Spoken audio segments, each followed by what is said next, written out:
Hello there, how are you all? And thank you for tuning in once again to the latest episode of the DNF1 F1 podcast. As always, my name is Adam Burns, and joining me once again via the telephone, it's Courtney Pine. Courtney, thank you for joining us once again, and how are you this day? Good evening, everyone. I'm great. I'm actually quite excited for this episode, I must say.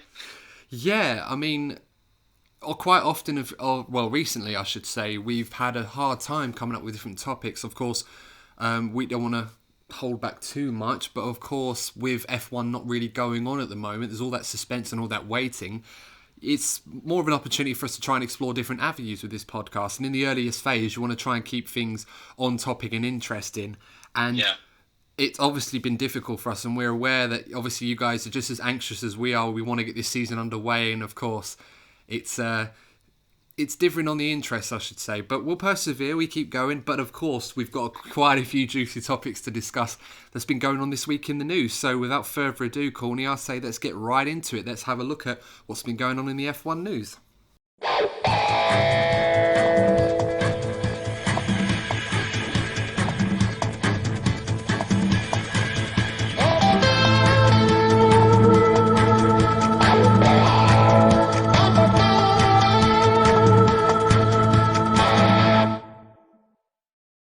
Okay, so obviously the first thing to start is the talk about Sebastian Vettel. So it's been confirmed that Sebastian Vettel will not be signing a new contract with Ferrari post-2020.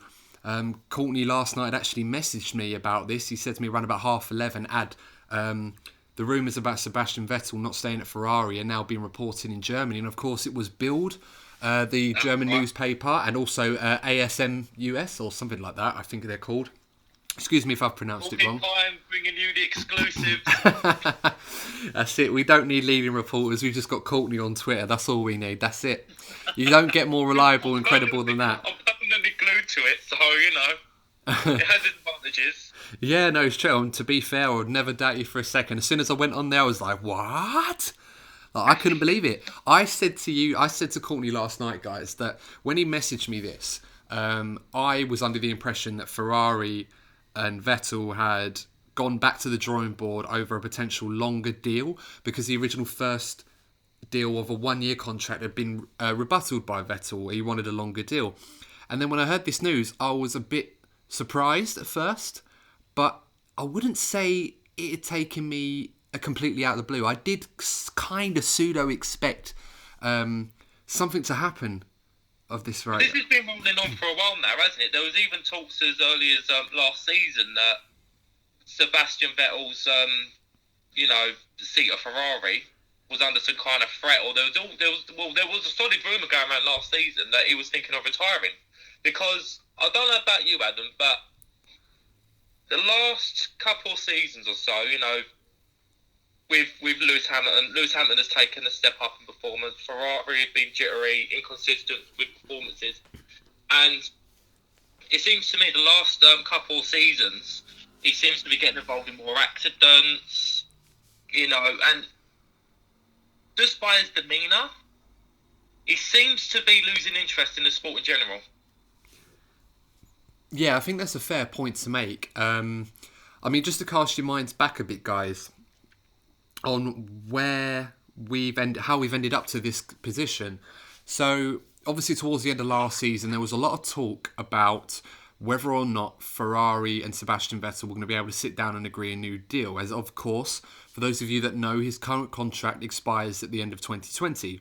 Now, since the Italian Grand Prix in Monza, where Charles Leclerc, I should say, won that Grand Prix, Ferrari have,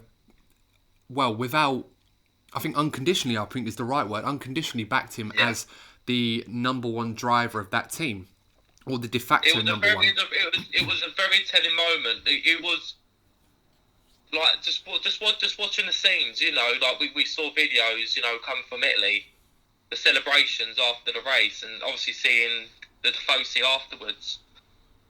It just looked like Ferrari fans have now got a new hero in their hearts, and it's hard for somebody like Vettel to come back from that.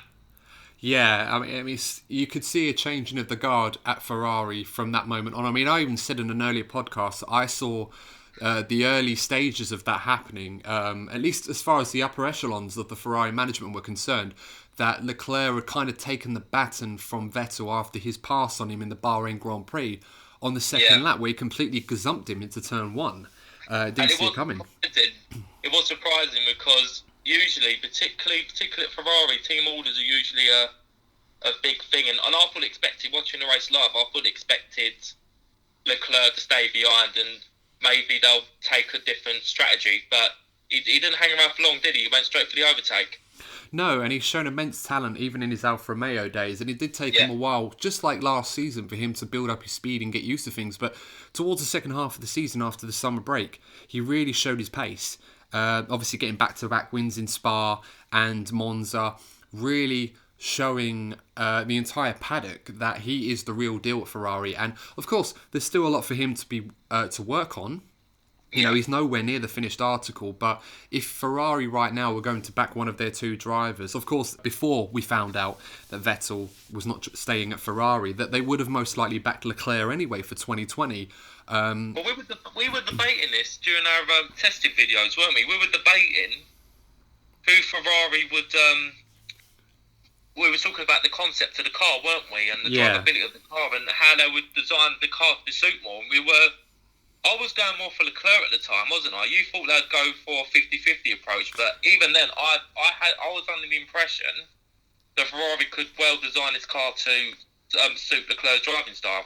Yeah, of course. We don't know exactly what input Leclerc could give to the team that would help develop their car. As we mentioned before, these cars have developed as long as 18 months before they actually turn a wheel in pre-season testing. So by that logic, you would know that the original design and concept and capabilities of the car would have been focused on Sebastian Vettel rather than Charles Leclerc. But having said that, obviously over time Charles would have his input, and of course we don't know what level of input he puts into the car. We know Sebastian was always very good. He's worked with some very strong teams, very strong cars in his past, in his Red Bull days in particular.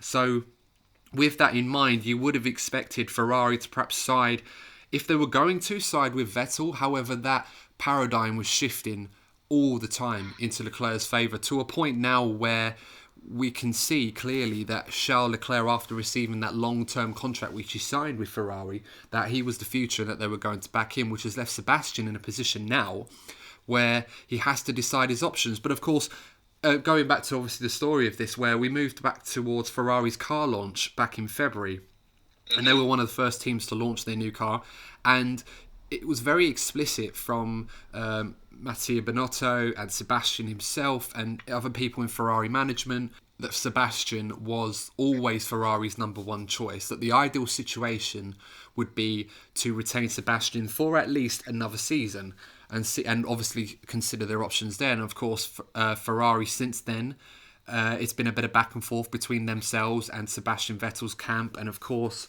a lot of stories we've been hearing about a one-year deal. It's been going on for a while now, like, as I said earlier on, as you can even look back to, well, towards the tail end of last season, there were rumours that Sebastian Vettel was considering quitting the sport altogether. Yeah, and that's a fair point. I mean, we saw the back and forth between the two sides over a potential one-year deal with a reduced salary, which... from all sources that I've seen and heard on this subject, that Sebastian's motivations was never driven by money. So he would have been prepared to take a pay cut. And I feel, I don't know Sebastian personally, but from following his career since 2005, when he first joined Formula One as a BMW test driver, and of course he had his debut race at the US Grand Prix, he always had the opinion of Sebastian that he was never a driver that was driven by the material side of Formula One. He came into Formula One with the purpose of winning, being a champion, and a passion. And he's very, he's very passionate about motorsport in general. Yeah, absolutely. And that's the one thing I think we love about Sebastian. I mean, a lot of people will look at Sebastian's career and his time at Red Bull and even at Ferrari to some degree and describe him perhaps as a little bit petulant or someone that throws his toys out the pram when things don't go his way. He's very much a person... And the last season springs to mind. Yeah, of course. But I think in a way that's probably quite an unfair opinion to have of Sebastian. Yes, of course, a lot of these drivers come across as... very arrogant, or they want things to go their own way. I already mentioned petulant, but at the same time, have you ever met a driver or a character that's not come across with any of those sorts of traits from at face value without context and not gone on to be successful. And I think this is something you see in other sports as well. It's not on. If you look at the winners, the real champions, they do have a sense of. You can look at all different kind of sports. The most successful people, you can tell, if you look at even Lewis Hamilton, you can tell he's not the most popular driver on the grid. You know, even on driver parade, he always kind of keeps himself to himself. I know he gets on with one or two, but there's a reason why he excels at what he does. You do need to have an arrogance about you. You need to have a belief in yourself that you are the best. And, you know, it rubs people up the wrong way. Well, in Lewis's case, I would always use the example of his time at Mercedes when Nico Rosberg was his teammate. And obviously that was a long battle for as long as 4 years between the two of them, where there was a real wrestle for dominance within that team since Lewis joined them in 2013. And you could see what toll it was taking on both drivers, and obviously on a personality perspective, how it affected both drivers. Of course, Lewis, very likeable character, you know, in the paddock. Of course, as you mentioned, Courtney, he does seem unpopular amongst certain fan bases, to which I don't understand why personally, but everyone's entitled to their own opinion, even if I don't necessarily... Yeah. You know my opinion on it. Yeah, I think the less said on that one, the better. It's not the debate at hand that we're having. That would be something we should discuss in another episode, of course. But moving back to but moving back to the situation at Ferrari and Sebastian Vettel. So obviously we're in a position now where there was a lot of stagnation, a lot of quiet over what was going on. Was there going to be a second deal? Was even a first one even offered in the first place? To now we've come to this absolute bombshell this morning, where it's been confirmed by both parties, Ferrari and Sebastian Vettel, that they are no longer going to be working together after 2020. And the quote that came out from Sebastian was as follows. It's interesting reading, really, on the motivations for this decision. He basically says, what's been happening in these past few months has led many of us to reflect on what our real priorities are in life. One needs to use one's imagination and to adopt a new approach to a situation that has changed. I myself will take the time I need to reflect on what really matters when it comes to my future. So from that quote, first thing I deduce from that is Sebastian's decision to not accept Ferrari's terms are based on the premise that he's looking at his own career and what he's achieved, and clearly he does not want to play a number two role, or even a de facto number two, as Ferrari would have you believe that it is, to Charles Leclerc. He's a four-time world champion. Any kind of, anyone with respect and has achieved that much in the sport would never want to be a number two driver.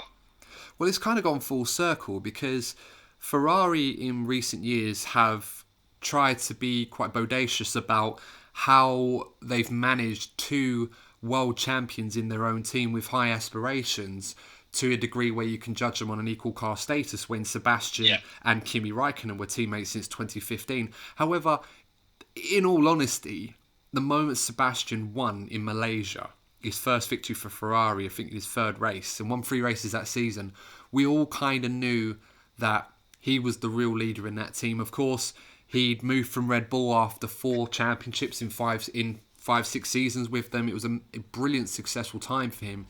And Kimi Räikkönen kind of is a driver that does his own thing. He wants to do well in the team. He wants a certain level of control. But we all knew that once Sebastian had moved to Ferrari, it was clear to see that team had swifted towards his control. And also, it did seem, I don't know how you feel about it, when it comes to Kimi Räikkönen, it seemed to me that he'd peaked very early in his career, particularly in terms of his interest and passion for, being number one and being a winner. He seemed to have peaked early, during his McLaren years, and obviously his championship winning season at Ferrari. But from that point onwards, his interest kind of wanes, didn't it?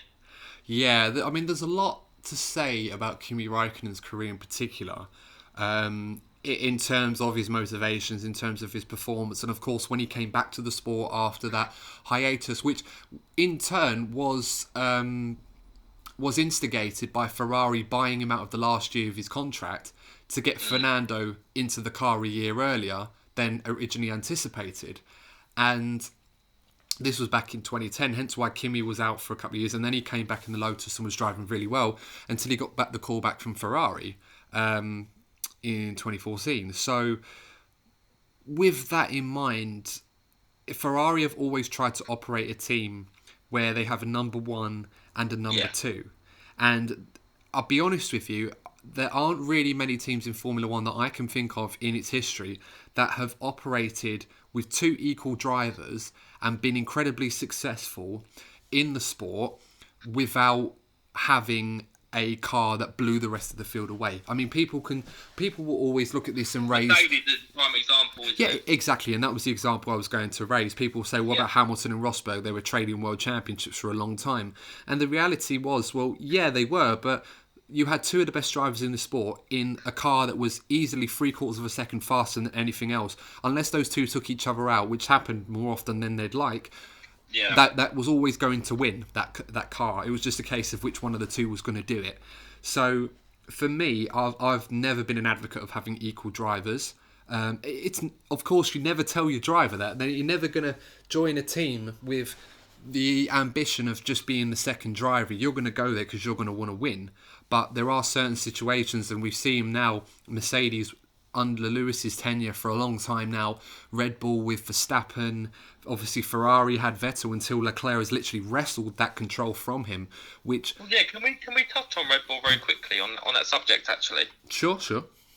I think that if you have a look back from, well, through their dominant years, particularly after Sebastian Vettel moved to Ferrari, Red Bull was always a desirable seat for drivers because, you know, it's a top team and they'd always feel if you go to Red Bull, you'd have a shot at winning the World Championship. But the moment Verstappen joined, and it became very clear early on that he's, you know, well, the sublime talent that he is, it hasn't become a desirable seat for your average driver because they know they won't stand a chance there. No, and I think you have to be an incredible talent to go into Max Verstappen's team and try and wrestle that away from him. And even then, that's going to be proving to be a very, very uphill task. I mean, what's special about Charles Leclerc doing that to Sebastian Vettel is Ferrari always had the opinion of Charles where he would be able to do that. He was special enough in the right circumstances to be able to take control of that team. Yeah. And he's done that.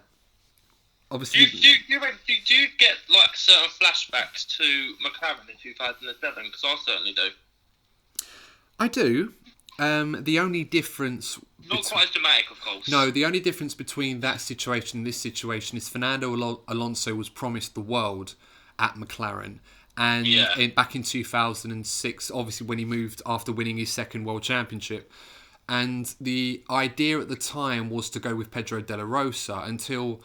after the first test where Lewis Hamilton had done a bit of testing and he was so fast where Pedro literally told them, I can't drive this car, you have to give this kid a chance, he is incredible. And everyone was taken aback by Lewis's pace. Of course, McLaren had the fastest car at the time, but even still no one expected Lewis, a young rookie, complete unknown, the GP2 champion, to go in there and blitz the field like he did and very nearly won the World Championship. That situation was different because Fernando was promised to be the leader in that team, to have the support and have the control, which of course, as we know, didn't necessarily happen. Hence the scandals and everything else that followed. And McLaren could have very easily won both championships that season, and of course they didn't. They missed out on the drivers by a point to Kimi in the Ferrari, and they were disqualified from the Constructors' Championship for espionage, really, and copying the Ferrari. I know we love going off on a tangent, but This is what frustrates me about people that don't understand Formula 1. There is so much drama in Formula 1 and people don't even know it. Well, this is it. I mean, when we were growing up, you'd love to see the guys racing. But obviously, as you get older, you start to appreciate the backstage politics and everything that goes on. Yeah. And I'm not going to lie, in some cases, that is just as dramatic and as exciting as the racing itself. Almost as exciting. But, you know, you got to have something to talk about in the off-season, I suppose. So, obviously, coming back to the main topic at hand with Sebastian Vettel is, now that he's not going to be driving for Ferrari post-2020, which drivers are going to be in the frame for this seat. Now, this is Ferrari, and for those of you that aren't overly familiar with Formula One, Ferrari is the brand in Formula One. They've been in Formula One. They are the team that every single driver dreams of driving for at some point in their career. Absolutely. I mean, I'm personally, I'm a Ferrari fan. Although, when I do this and obviously do commentary, I'm impartial and stuff like this. But of course, I love seeing the Scuderia win. And for years growing up, you could tell what power and what effect they have on motorsport. As the brand, they are the one single brand that almost serves as a dynasty. Of course, nobody's bigger than Formula One, but then there are some cases where you can argue that Formula One would be massively hurt, almost irrecoverable if Ferrari had suddenly left the sport. That's why we always see those stories about Ferrari threatening to leave, and obviously, even though we know realistically Ferrari do need Formula One as much as Formula One needs Ferrari for their own reasons. Those rumours usually bubble up on average once a season, don't they, over something? Usually when they try to negotiate rule changes. Yeah. Usually when they need to negotiate rule changes. And obviously Ferrari still have that veto power, which I'm not personally a fan of.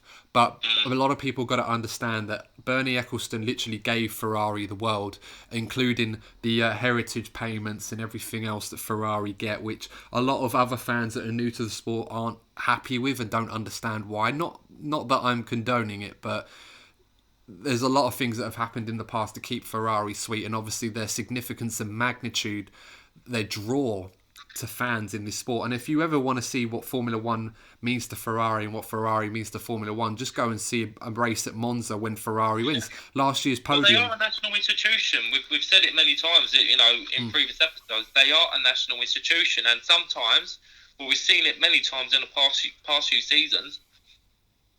As great as it is, at the same time, there is a pressure with working for Ferrari.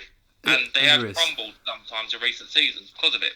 Yeah, and there is. And it's certainly shown in some cases. I mean, you can look at Sebastian's career at Ferrari, and I think we can touch on this in a bit, actually. How he is going to be remembered against the other Ferrari greats. But, of course, we'll talk about that a little later. Moving back to the topic at hand, actually. So, now that Sebastian's moving on, the drivers, there's so many potential drivers that could be linked with this seat. If as much as half the grid have been linked with this seat already. And then we're just going to run over some names of drivers that have been included. We've got Lewis Hamilton, Valtteri Bottas, Carlos Sainz, Danny Ricciardo, Nico Hülkenberg and Fernando Alonso aren't even included in Formula One at the moment. They're not driving in Formula One at the moment. Have been linked with a seat at Ferrari. Sergio Perez, Danny Kvyat, Antonio Giovinazzi, Kimi Raikkonen, Mick Schumacher in Formula 2. There's so many drivers, but I think we mentioned this in a previous episode, Courtney, when the talks about Sebastian's contract was rife in pre-season testing. Right. And we both gave our opinions at the time, which we limited to two drivers that we felt were most likely to get the seat if Sebastian was not staying on. And those drivers were Carlos Sainz and Daniel Ricciardo at McLaren and Red Bull, respectively. Now, I remember you saying that Carlos Sainz seemed to be your pick to who would go to Ferrari, and obviously I went with Daniel Ricciardo. So for the benefit of those that didn't watch that episode or aren't overly familiar with Carlos Sainz or Formula One, could you explain why, Courtney, you felt that Carlos Sainz would be Ferrari's number one choice to replace Sebastian Vettel? So Carlos Sainz has always been fast. Okay, it sounds very cliche to say Formula One. He's fast, but there's a lot more to it. He was with Max Verstappen at Toro Rosso, and he matched him quite well to the point where they fell out. Formula One drivers tend to fall out when they feel threatened by each other. Okay, so I feel that was the first kind of highlight to show how good he is. He outperformed the struggling car at Renault, and he has very much been a part of this resurgence that we've seen at McLaren the past season. He got that car consistently to like 5th and 6th places, and he also created a good rapport within the team with his teammate Lando Norris, and he's He's been a big part of that resurgence at McLaren. So he shows the hallmarks of a driver. He has a few years' experience now. And I just feel he shows the hallmarks of a driver that could fit into a team like Ferrari quite well. Yeah, I mean, Carlos Sainz in particular last season really showed he really earned his racing stripes, pardon the pun. And, Yeah.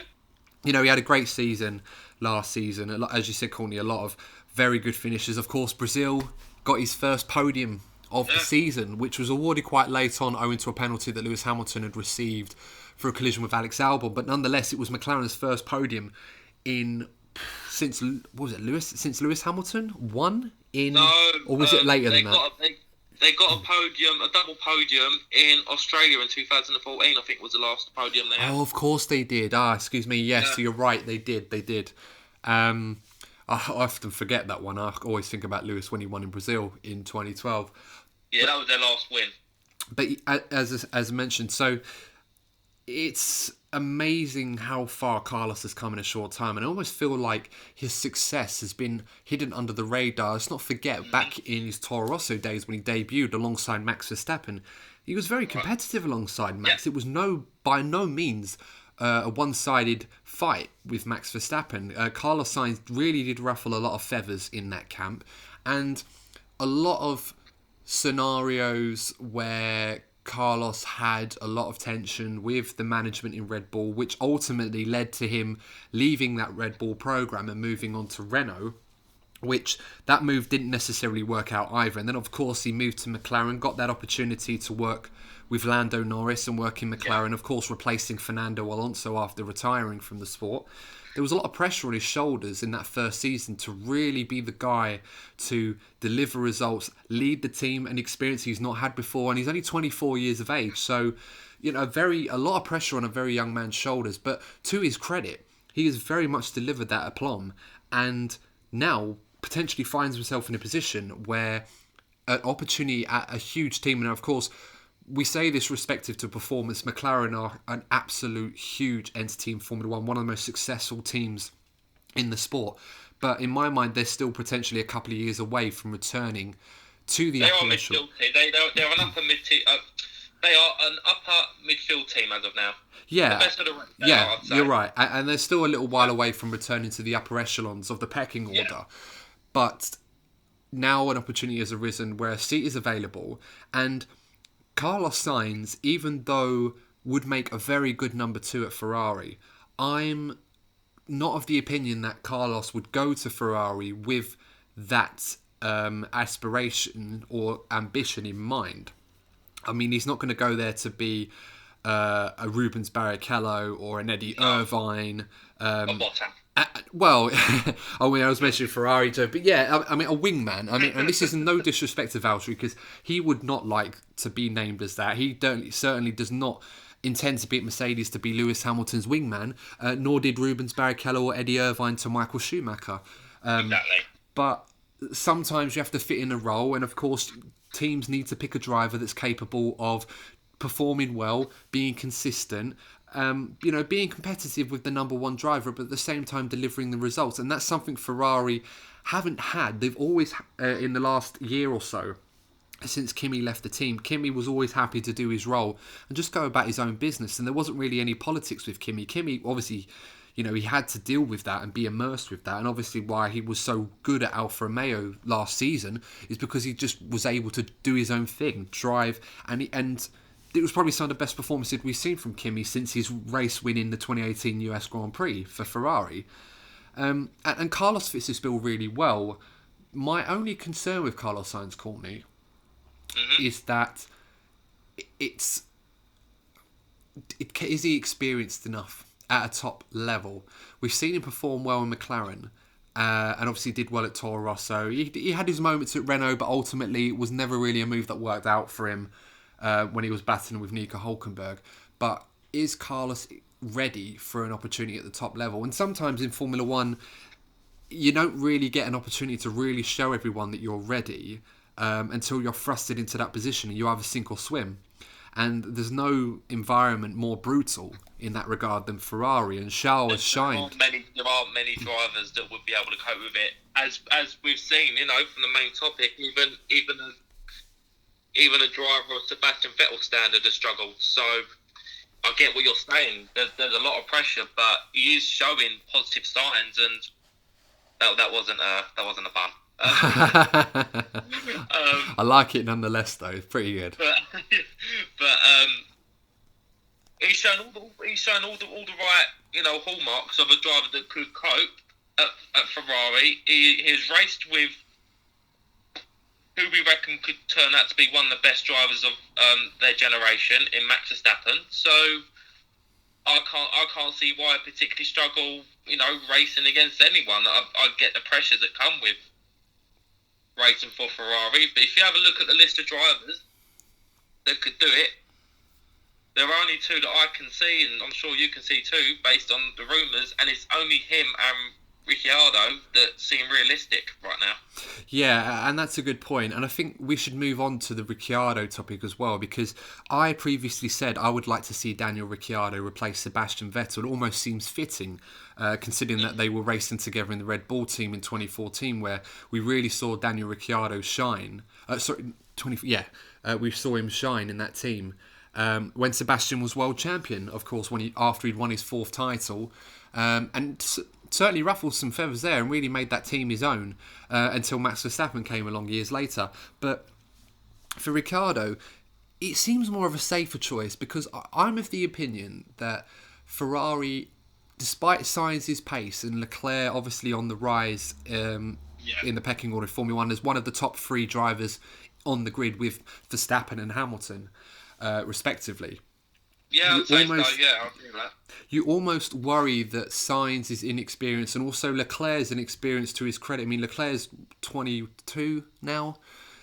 That's a very young team to be having to weigh that pressure for an expectation that Ferrari have can be quite heavy to a point where, and also for Ferrari's development of their car, of course, we know that the rules are going to be fixed for 2021. Of course, they may reduce the floor downforce, which I won't talk about too much, about 10% floor downforce reduction for the aim for 2021 to try and make the racing a little better.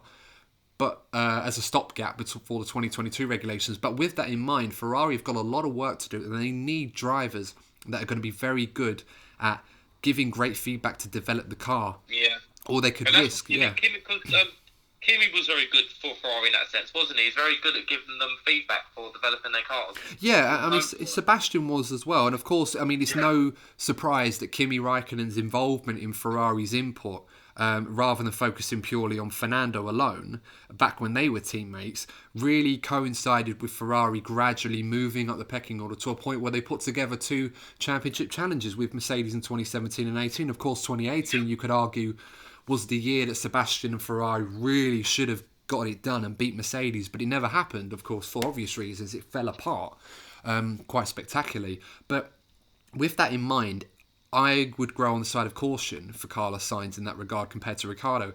Having said that, we know Daniel Ricciardo's got experience working with great engineers, great technicians, great designers like Adrian Newey, for example, at Red Bull. So he's got a lot of experience in that regard. Yeah. But that hasn't necessarily translated over to the Renault team now, because Renault have changed their car a lot last year. It didn't really work out for them. This year, we don't necessarily know, but I was of the opinion at the time that they were still behind the likes of McLaren, Racing Point, and were trying to challenge them and keep the likes of the AlphaTauri team or the Haas team behind them. So yeah, it didn't seem to be the case. It's not exactly a great recent experience, I suppose, to testify being the answer to Ferrari's problems in that regard. But of course, I think his popularity in the sport would be something that would, be something Ferrari would look at. Yeah, I mean, it'd be good in terms of bringing in exposure and revenue. And he's a big entertainer. He always brings big moments, and that's why a part of me as a fan would prefer Ricciardo to go to Ferrari over Sainz, because a lot of the fans are missing seeing Ricciardo having big moments, when he's involved challenging for race wins. He's a big plus for the sport, and in a way, it's a shame to see him, kind of dwelling in the midfield at the moment. No, you're absolutely right, and he doesn't belong in that part of the field. Of course, a lot of the drivers don't want to be racing in that area; they all want to race to win. But Daniel Ricciardo, as you mentioned, very likeable guy. He's a very marketable driver as well, which is something Ferrari would really look at, and they've used that with Charles Leclerc, very marketable person as well. He's very quick. We know Daniel Ricciardo is very, very quick, of course. It was only until Max Verstappen really got himself together in Monaco 2018 where Christian Horner had said that in his mind Max Verstappen was the best driver in the world, including Lewis Hamilton, which we thought was a bit pushing it, but we can understand why he would have that opinion of Max, who really ups his game. It was only until then where Daniel started to fall out of place with the Red Bull order, and his performance really reflected that towards the latter end of that season, which obviously inspired his move to Renault to seek new pastures.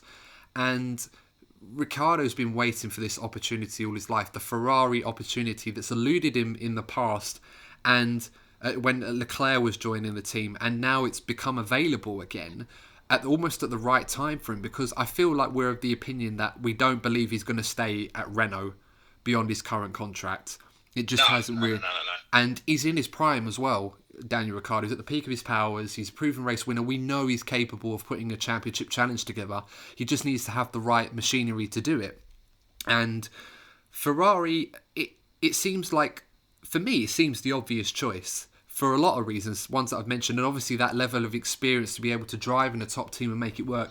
But having said that, it's those qualities about Daniel Ricciardo with his performance and his pace that also put the move in doubt, because Ferrari have experimented with this de facto number 2 position for some time now, and they were lucky to have someone as calm and composed and happy to just go along with it as Kimi Räikkönen and do his own thing.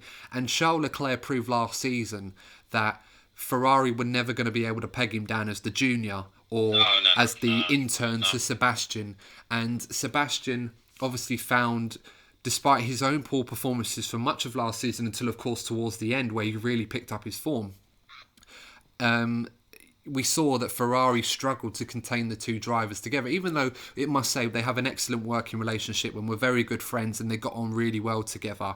It was very much a mentor-student relationship between the two, but it was always going to boil over eventually. And we saw a few incidents, most notably in Brazil last year, where they drove into each other and took each other out of that race. Not that Ferrari were battling Red Bull in the constructors and everything else, which annoyed them, but it did not surprise me that Ferrari were concerned about Sebastian's future in that team. And I feel like if you took someone like Ricciardo on board, despite all those positive traits, Ricciardo is certainly not going to play second fiddle to Charles Leclerc. And he may be even more motivated to try and usurp control of the Ferrari team from Leclerc after how the fallout occurred in the Red Bull team with Max Verstappen, really. Yeah, I think that's what would always be on the back of his mind, but as we said at the start, I don't think you'd see many drivers turn down an opportunity to go to Ferrari. No. And I think we should look at other options as well. I mean, we can touch on briefly. Ferrari have a lot of young drivers in their programme, like Giovinazzi. Yeah. I don't think Giovinazzi is anywhere near ready for a Ferrari seat. I mean, he's quick. He's Italian. I don't think he's good enough.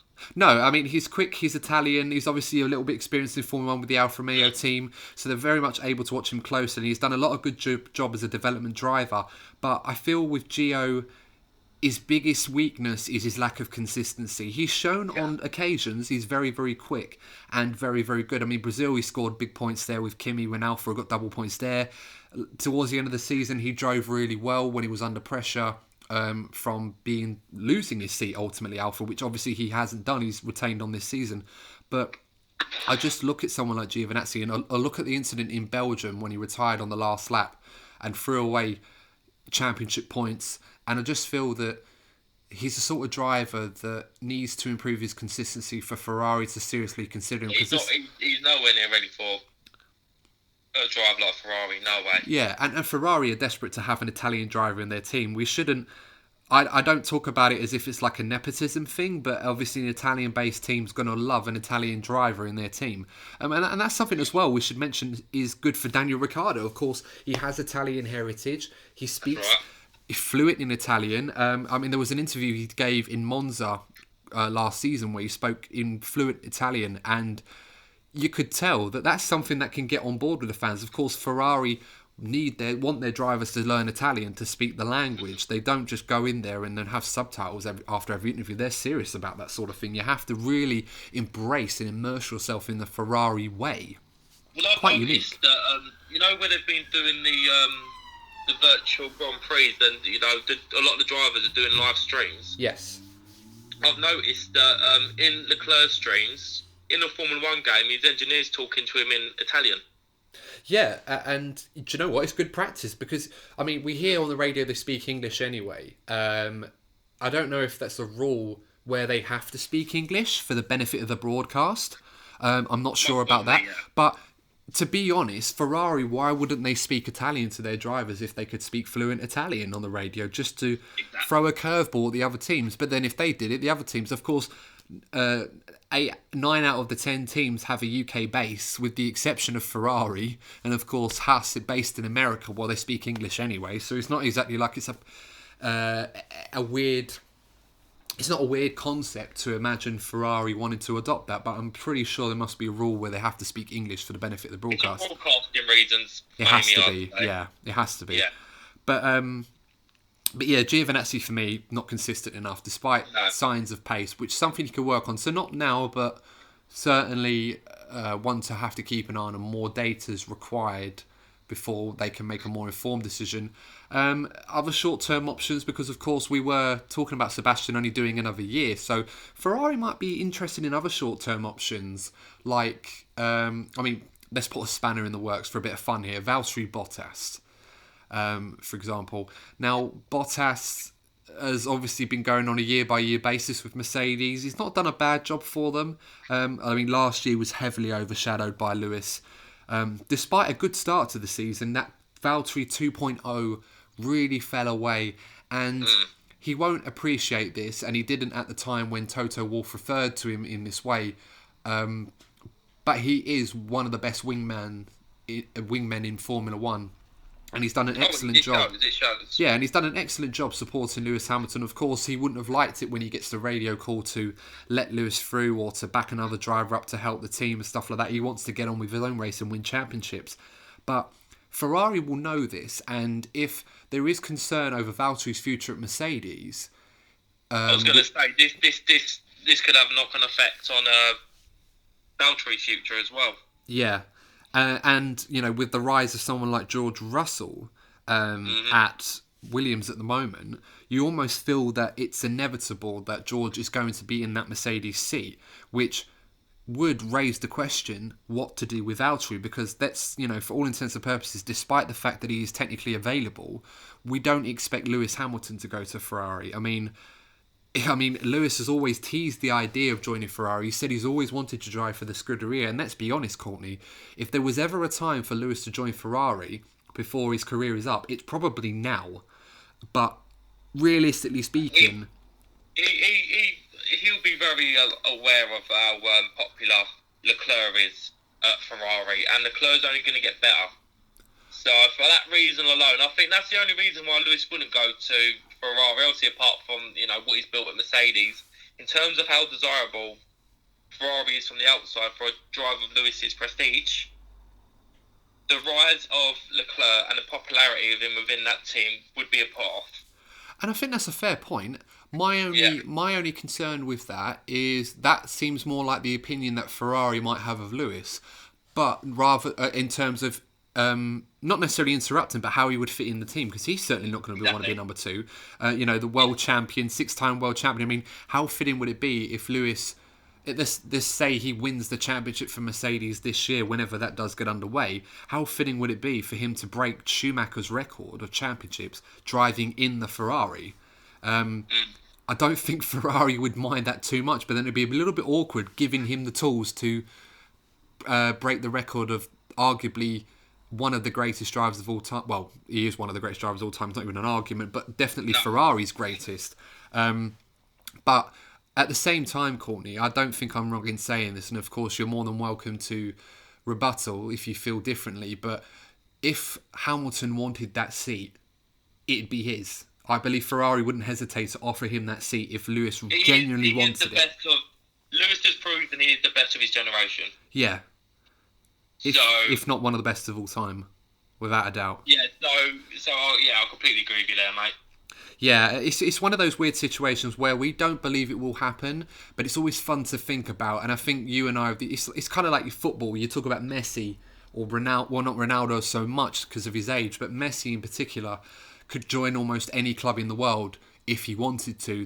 And obviously, if it was affordable. I mean, Ferrari, fortunately, probably the only only team that could probably afford Lewis Hamilton. Obviously, in the current global climate with COVID-19 affecting the economic markets, Mercedes may find themselves in a position where they have to make a tough decision because they can't afford to keep Lewis. And obviously, there's only one team that could afford to take Lewis on. Not that I expect that to happen, but it's always fun to think about until it's confirmed. And I'm always of the opinion that if Lewis wanted that seat and phoned up Matteo Binotto and said, I want to join Ferrari, they'd have a contract with him 10 minutes for him to sign. Of course. And there are other drivers as well, of course. Mick Schumacher, too young. You know, he's done well in F2 so far in his first season, but Mick has a lot to prove and a lot more to learn before he can do well in Formula One. And obviously, he's had an inconsistent season last season, I felt, at F2. Yeah, he was one of those drivers that showed a lot of pace and a lot of promise, but he tend to get faster as the weekend progressed. And in F2, it's sink or swim. You really have to perform. And obviously, when we saw George Russell and Lando Norris perform so, and even Alex Albon to a large degree as well, perform so well so quickly in their debut seasons in that category, you could tell that those guys were really on it. And in Schumacher being in the same age group as those drivers, you really need to look to Schumacher and compare him to those guys to think, right, can Schumacher compete in a top team? Maybe one day at Ferrari. It almost seems inevitable that a Schumacher will drive for Ferrari again, but whether it will be Mick in the next couple of years, I'm not so sure. A lot still has to happen, so definitely a no on that one. Yeah. I mean, Giovinazzi is more likely to get it than Mick Schumacher at this time, but that will change very quickly. The Alfa Romeo are now the feeder team for Ferrari. So you can imagine Schumacher. You imagine Kimi. This could well be Kimi's last season. Wouldn't surprise me. Well, speaking of Kimi, sorry to interrupt, but speaking of Kimi, wouldn't it be quite interesting if for a year Ferrari needed a stopgap for something bigger, decided to bring Kimi on board sign him for the third time. I actually reacted like Kimi would. Yeah, but it's not something that I would say is completely far-fetched, because Kimi's contract runs out at the end of this season. I mean, Alfa may choose to keep him on. They may move him on because, Ferrari may want Mick in that seat as well. But of course, Ferrari have a controlling stake in one seat at Alfa Romeo, so it depends on what happens there. But I would never rule it out, because Kimi's an experienced driver, former world champion. He's been at Ferrari. He knows what Ferrari's about. And if Ferrari were able to offer him a contract that he was happy with, under the assumption that he can just go out and do what he needs to do, but obviously give relevant feedback to future Ferrari projects in the coming years, as he's so good at doing it, we talked about earlier, I don't think it would be too much of a hassle to make him a number two to someone like Charles Leclerc, and also to learn from Kimi, who worked with Seb, worked with Fernando Alonso. You've got all that information there to help someone like Leclerc. It's not a far-fetched idea, but one I don't really see happening. And Kimi has been full of surprises when it comes to his moves during his career. So if anyone could make a surprise move like that, it would be Kimi. Absolutely. I mean, it'd be fun to think about, but it's almost like we talk about the positives, but it would most likely be a backward step. No disrespect to Kimi, of course, we love him. He's still my favourite driver in the paddock by a long way. But at the same time, Ferrari moving Kimi on to Alfa Romeo to bring in Charles Leclerc, and the way that ended, obviously, in the Italian Grand Prix, where they told Charles, they gave him the seat without telling Kimi Räikkönen, and then they told him on the morning of the race, which obviously coincided with the events that unfolded with him battling Sebastian Vettel, which led him to have that incident with Hamilton where it spun him out. Really wrecked the 2018 campaign for Ferrari in a way, having Kimi not really back up his teammate because of that. So I don't think Ferrari would entertain that option. I mean, there are other drivers. Fernando Alonso. I mean, we've almost gone without mentioning Fernando Alonso, two-time world champion, Ferrari driver from 2010 to 2014. It's a very enticing option, but one for the obvious reasons with Fernando, we don't expect to happen either, do we, Colt? No. He's proven to be, I don't know, particularly towards the end of his Formula One career, he seems to be tough to handle, particularly for, a team like Ferrari that are under so much exposure. It's sometimes a very difficult combination to have. I can't see that one happening. No, I mean, we love Fernando and we want him to... I would love to see Fernando back in the sport, and we know it would only happen in a big team. Unfortunately, it has to be in a circumstance where the actual team themselves do not have faith in a driver that they already have to lead their team. So I can't see that really happening. I mean, if this was a year ago and Sebastian was leaving the team with Charles Leclerc getting the nod, then yeah, possibly Fernando would come in as well to replace Kimi. But definitely not now. With Ferrari back in Charles, it would only disrupt the team. And as brilliant as Fernando is, and it would be to see him back, especially on the terms on which he left Ferrari. It's equally difficult to manage him, as brilliant as he is. There's always a trade-off, and I don't think Ferrari are prepared to pay that piper once again with Fernando, especially considering how their relationship ended before he went to McLaren. So just a new part we thought we'd feature in. We haven't really had a guest before on our podcast, usually just myself and Courtney hosting it. But I've got a guest with us to talk about this issue. So we've got F1 fan and a regular online league racing driver in Formula Euro League. We've got Luke Burns. So Luke, thank you for joining us. Thank you for letting me come onto your Formula One podcast. Cool. So just at the topic at hand, Courtney and I were discussing about the Sebastian Vettel situation. Obviously a massive bombshell with Sebastian leaving Ferrari at the end of the 2020 campaign, with neither side able to agree on a contract to keep him there for another year. So, first of all, what are your thoughts on that? Are you shocked to hear that news? Obviously, yes, we are a bit shocked, obviously, to hear that, but at the same time, I'm not, because, obviously, Sebastian Vettel was, for me, the second best driver on the grid. Like, he's obviously been in Ferrari for a few years. I think that I'm not as shocked where the performances over the last 18 months have not been good enough. I do feel that Ferrari obviously have got that in mind. Maybe like if they've given him another year, then obviously will he get better, or will he just maintain the form that he's at? I do feel that Leclerc is obviously their future, and obviously going to put him as number one is probably the best thing for the team. But yeah, it is obviously a shock that Vettel is leaving the team. Obviously at this stage it wouldn't have been the way he wanted to go, but obviously it is obviously big news that's come out of this extraordinary year that we're having in Formula One, really. So, and you feel that his decision making is kind of motivated by the fact that he's not going to be the number one at the team, or he'd have to play second fiddle to Leclerc?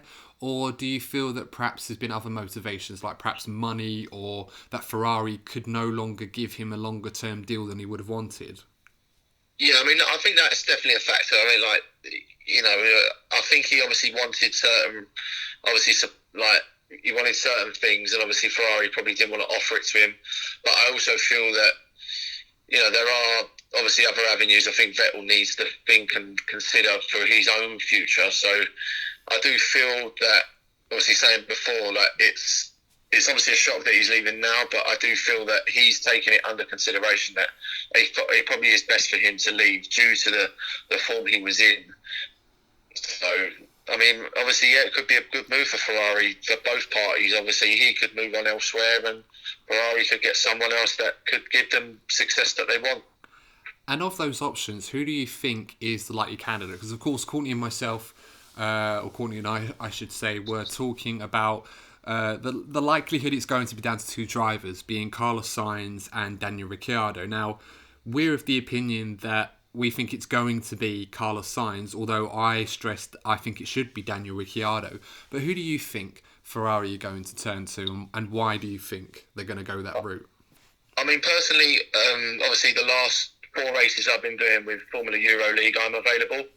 That would be a really good. No, I mean, obviously, I feel that Sainz for me would be the best option. If you're looking for the future, obviously, I believe that Carlos Sainz and Charles Leclerc would be a strong team within years to come at Ferrari.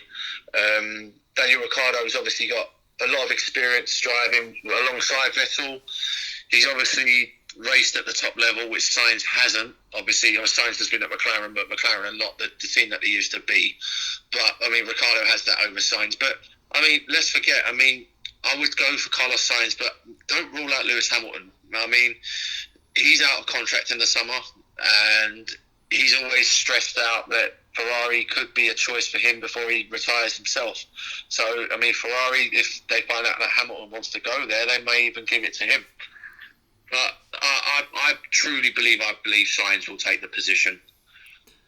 No, it's an interesting point. I mean, first of all, I mean, I don't think Ferrari are that desperate to look your way from Formula Euroleague. Might need to get a few more points on the board before Ferrari. Consistency on finishing 12th, I mean, it's not good for them. I mean, because that's where Vettel was going to be going if Ferrari would have stayed at Ferrari for another year. So, you know, they could have had it with me. Okay, so, I mean, I'm not sure about that, but nonetheless. So who do you think, for now that you've mentioned, obviously, Carlos Sainz, what do you think is going to happen to Sebastian Vettel? Do you feel that he's going to go somewhere like perhaps Renault or maybe another team or Aston Martin next season? Or do you feel perhaps he may decide to call it a day and retire? I mean, I can't see the Renault move. I think that would be a step too far back for him. McLaren, yes, obviously they're not the team that they used to be. Obviously they're fighting alongside teams like Renault at the moment, but I obviously see that, you know, the financial side of it might be better for Vettel if he goes to McLaren. Aston Martin's obviously a big call. I mean, what a driver, you know, obviously they'll come brand new into the sport, and then obviously Sebastian Vettel's their number one driver. I mean, that's not a bad way to introduce your new team into the sport. But do you know what? Me personally, I actually think he's going to take time away from the sport. I don't think he's going to retire. He might take the same approach to what maybe Alonso and Raikkonen maybe have done. They've taken some time away from it. And obviously, I do believe one day he may come back. But hopefully that's not the case, because obviously I've, you know, from the days of Toro Rosso when he won at Monza, I've always had a like for Vettel. I do like the way he drives. He's obviously one of the best in the world, like, you know, from all different generations. To win 4 world titles for nothing, you know, you don't win it like for nothing, of course. So I generally believe that he might need a break from the sport, and then he might come back stronger in another year or two. So we'll just have to wait and see.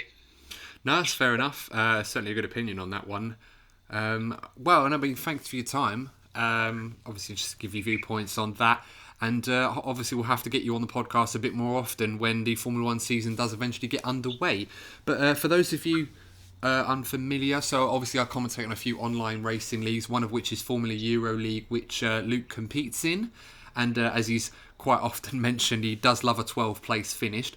But it's definitely one I'd recommend. You can definitely check them out on obviously their YouTube and Twitch streams, and obviously other races that they do, and Luke is one of the drivers that features in there, and it's definitely something that's helped to fill the void with Formula 1 in the off-season. Of course, Sebastian himself has been partial to a little bit of online racing of late when he competed in the Races Legends event, and it's quite fitting being in that event. Is definitely a legend in his own right. But all that's left to say is, yeah, thanks for your time, Luke, and for giving your opinion, and best of luck with the rest of the Formula Euro League campaign.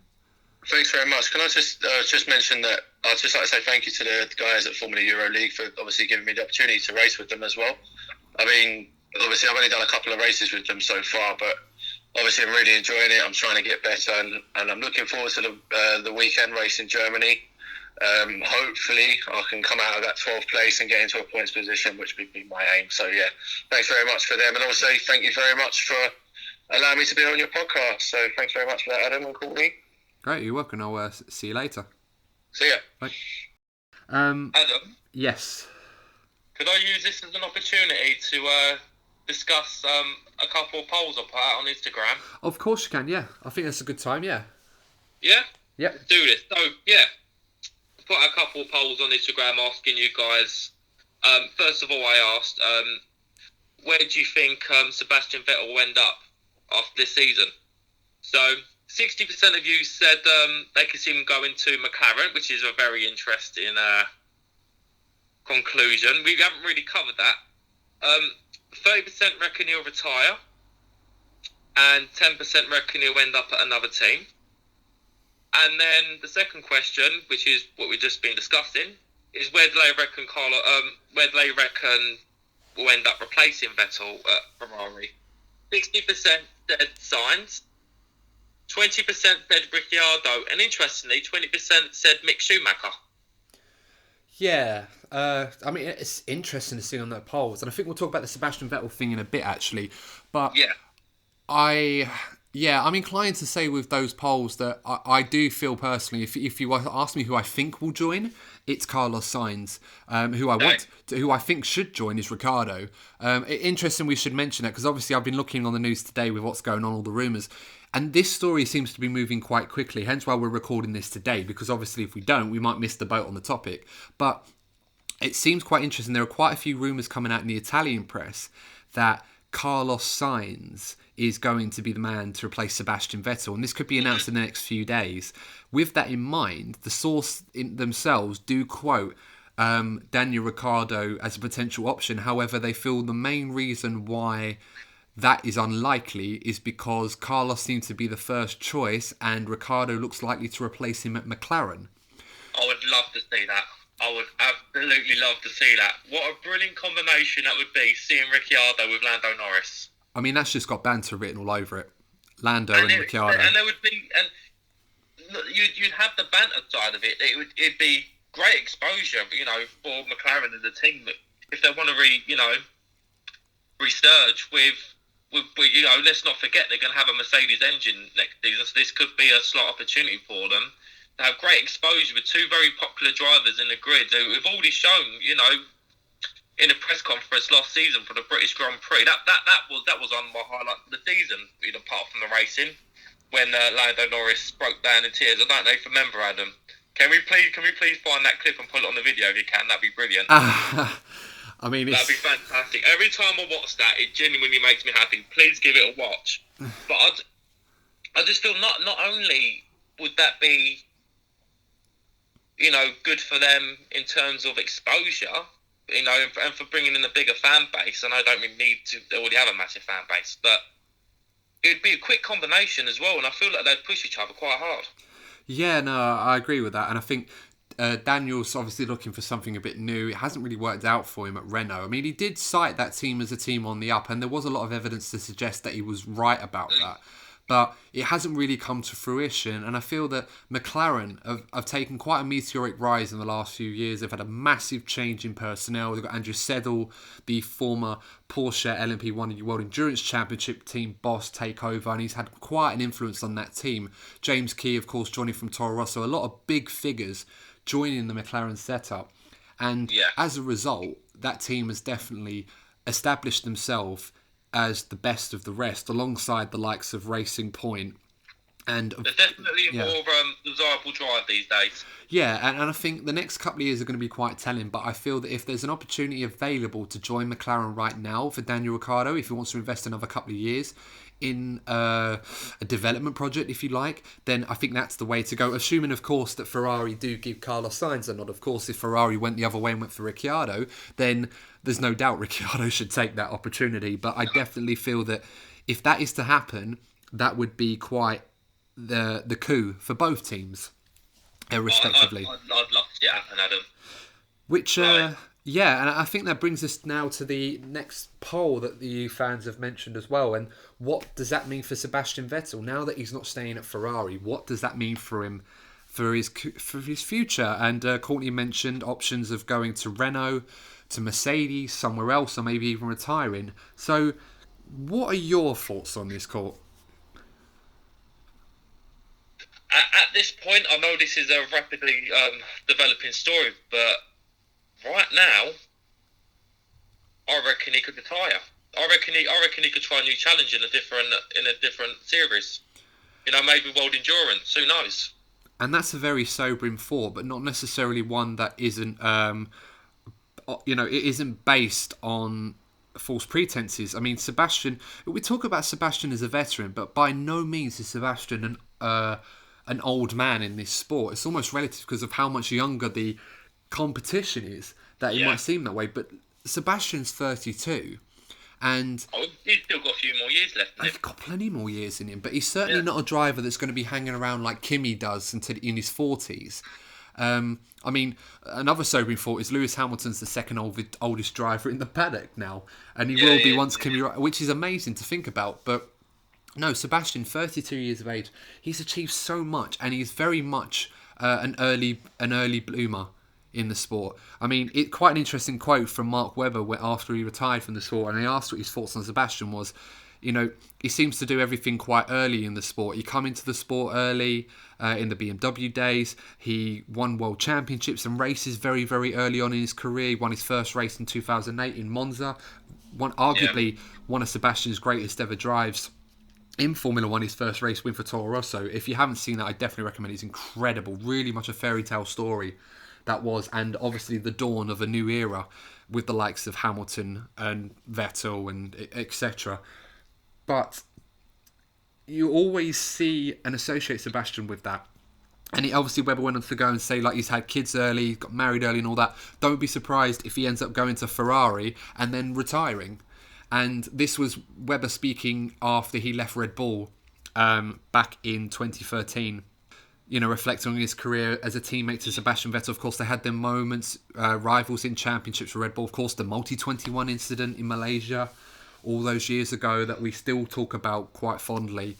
And you look at Sebastian's career and he's achieved so much, but he peaked very, very early. And despite showing moments of magic, which Sebastian has always had, he's always been able to deliver that. I mean, he had the Malaysian Grand Prix in 2015 for Ferrari, he was brilliant. In Hungary that year as well, when he won there. The Singapore Grand Prix this season, where Ferrari went there. He's always done well, generally speaking, apart from 2017. He's always been very good at tracks like Singapore. And this is it. I mean, whether people like this or not, and it depends on your opinion of Sebastian Vettel as a driver, and obviously how he's portrayed by a lot of fans. It depends who you ask, really.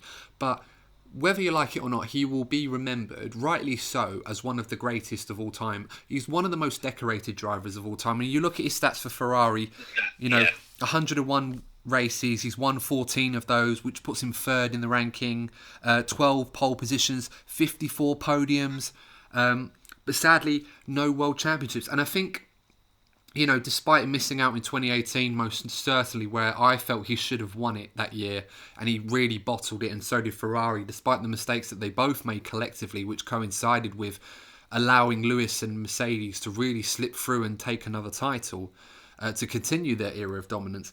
It's quite interesting to think about how Sebastian will be remembered amongst the Ferrari greats. Yeah, and even by, you know, F1 fans, particularly younger fans, because even during his dominance with Red Bull, I always, whether I be saying it with my head or my heart, I always believed that Lewis was a better driver. But no way did I see Vettel as some kind of, you know, slacker. No, there's no shame. What would be a massive shame, and I'm going to use strong words in here, you might agree with it, you might not. I don't want to see Sebastian Vettel leave that sport being viewed as a meme, particularly by younger fans, because, you know, it's fans of just watching the sport since, you know, 2017. All you see is memes of Sebastian Vettel complaining or seeing him get spun around. Yeah. By younger fans in particular, it's a bit of a meme, and it'd be a shame that if he left under those circumstances, because you're right, he's a four-time world champion. What he did at Red Bull was astonishing. As annoying as it was at the time, what he achieved at Red Bull was astonishing, and you've got to have respect for the guy. And I want if he does retire, I want to see him leave with some kind of glory or respect, because he does deserve it.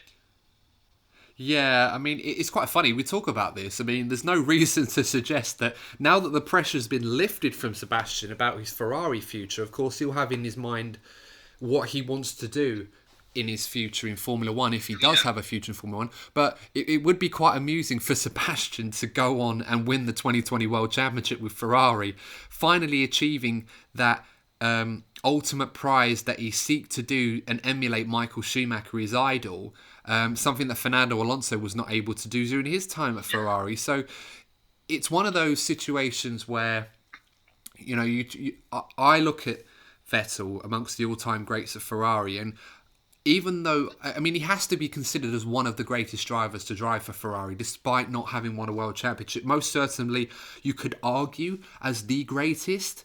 I mean, he's never got as close to winning a world championship as Fernando Alonso did. But I feel like the manner in which he carried himself in that team, and the relationship he had with that team, how he brought people together, will be remembered more fondly than Fernando. Even though you can argue that some things that Fernando did in that Ferrari was almost unheard of. It was incredible pieces of racecraft, but they both had that ability with them. They both were able to achieve that.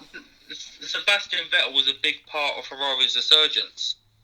A big part. I know James Ellison done his part as well, but you got to remember in 2014, Ferrari was struggling massively, and I do feel that Sebastian, you know, he took an energy. He brought an energy into the team, a belief that the glory days could return, and he definitely played a big part in their resurgence. Yeah, and I think that's important to note when you compare the two between himself and Fernando. How they affected the team is the situation in which Fernando left and where he left that team. Despite his individual moments of brilliance, it was very much a one-man ship. And when Sebastian came in, that energy, the enthusiasm, the exuberance that a four-time world champion like himself would bring to that team, and obviously how he helped to reincarnate them, to make them into championship challengers again, Ferrari will always remember Sebastian probably more fondly in that regard than Fernando, and that's something that has to be taken into account of how they affected the personnel around them, and obviously what they've both left behind eventually when Sebastian does leave the team. He's certainly not leaving him in the same place that Fernando left Ferrari when he went to McLaren, that's for sure. So, you know, you look at that, I mean, I don't consider Sebastian in the likes of the drivers like Rubens Barrichello or an Eddie Irvine, or even with respect to a Nigel Mansell of their success at Ferrari, if you want to cast your minds that far back, or even an Alain Prost. You know, you'd remember him. You certainly wouldn't remember him amongst the greats like Michael Schumacher or Alberto Ascari, or even one Manuel Fangio, who won a championship at Ferrari for driving a portion of the season there. And historians of Formula 1 will know that Fangio and Ferrari never really got on, despite their success, their brief success together. Sebastian would kind of exist in a bit of, not necessarily a no man's land, but in between both sides, for good and for bad. Well, I mean, but he almost have his own identity when he's looked back on, I suppose. But as a Ferrari fan, personally, I find it, I mean, I thought it was criminal that Fernando Alonso never won a championship at Ferrari, and he should have won one in 2010, let alone 2012. But I do feel personally a little more sad about the fact that Sebastian was not able to do it, because it just seemed like he was never going to be the second coming of Schumacher. I think we need to make that point clear. He never was going to be Schumacher 2, as much as we would have liked. He joined Ferrari in similar circumstances to Schumacher did in '96, when he had to rebuild that team, and Schumacher did an excellent job, and Sebastian very, very nearly achieved what Michael did. And you should be commended for that achievement. But I hope that if Sebastian's final year in Formula 1 is this season, and I hope it's not, but he will be revered and remembered more fondly and in a better light than a lot, as you mentioned, Courtney, a lot of the younger fans or a lot of people that have made memes of him spinning around would often have to, because he's an incredible driver, he's an incredible talent, arguably one of the greatest that the sport has ever seen. This leads on to one of the earlier points, as it seems like he's lost interest. That's a good point. And I think his next move is going to dictate. His next move is going to be dictated by those thoughts, really. I mean, we've mentioned Renault, and Renault does seem the favourite to take him on because of what's going elsewhere, potentially with Sainz and Ricciardo. And Renault would bite your arm off for a chance to sign Sebastian Vettel, probably more so than Fernando Alonso, in fairness. I mean, Fernando's marquee. I feel that if Vettel had a choice, you know, I feel the project at McLaren could appeal to him, but it's not in his hands because again, they're going to have a Mercedes engine next season, and it'll be a new challenge for Vettel. I think if he was to look at the teams that are available right now, so say you had put out the Ricciardo to McLaren rumour, say it wasn't happening. I feel that if you look through his options, I do feel that McLaren would be the most desirable for him, and I think that reflects in the poll. I think some people can see that kind of mindset. Yeah, it definitely a mindset that I think we need to take into account with these decisions making. It's kind of hard, to see where the opportunities kind of open up for someone like Sebastian. I mean, McLaren is definitely an enticing option, but I just don't feel that's one that's going to be made available to him. I feel like it's either going to be a case of if Sainz joins Ferrari, Ricciardo is going to step in there, and if Ricciardo goes to Ferrari, you've already got Sainz. So I don't think it's a realistic option for Sebastian. Maybe it was a decision that was made sooner, then McLaren could have been an option for Vettel. But I feel perhaps it's Renault. I mean, you mentioned to me earlier before we were recording, Courtney, the Aston Martin option, and that's not one that I don't feel is not realistic. But I feel that you got to look at that team as saying, well, Lance Stroll is in that team and he's not going anywhere anytime soon, whilst his father has a large controlling stake in that team. But also Sergio Perez, who, again, another potential challenger, a contender for a Ferrari seat, of course, was linked with him in the past, and a very good driver in that, arguably the best driver in the midfield. But with his backing and with his consistency and talent, I just don't see Vettel going to somewhere like Aston Martin unless it was purely a marquee coup where to make a statement in 2021 to say, that's the point I made, Yeah, and that's a fair point. And yeah, as you said, you made that point quite rightly. It seems it's a realistic option, but I feel that the Renault option perhaps is more appealing. But it does beg the question that there are quite limited options for Sebastian, and he's not going to stay in Formula 1 to make up the numbers, hence why he left Ferrari. And of course, an ideal world for Ferrari and Sebastian would have been to agree a settlement where they both could have raced together in the same, together as they have been, and extend his contract for another year and see how we go there. I mean, Ferrari would have wanted Sebastian, and we talk about like-for-like drivers, and again, this is why it goes against Ricciardo, because Ferrari wouldn't have wanted a like-for-like, because if they wanted a like-for-like, they would have just kept Vettel.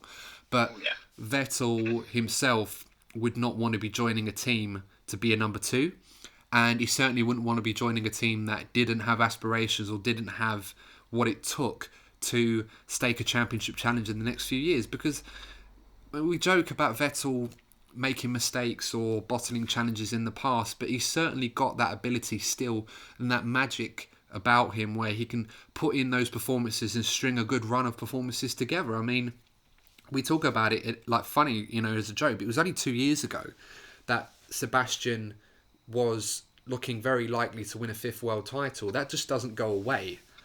And perhaps extra motivation and passion in installing a new project. As they say, particularly in football, form is temporary, class is permanent. Absolutely. I couldn't agree more. And I think, that's probably a good time and a good way to end this, actually. So, I mean, let us know what you think, guys. Put in the comments section who you think is going to be joining Ferrari. Do you think it might be Sainz? Do you think it will be Ricciardo? Or do you think it might be someone else?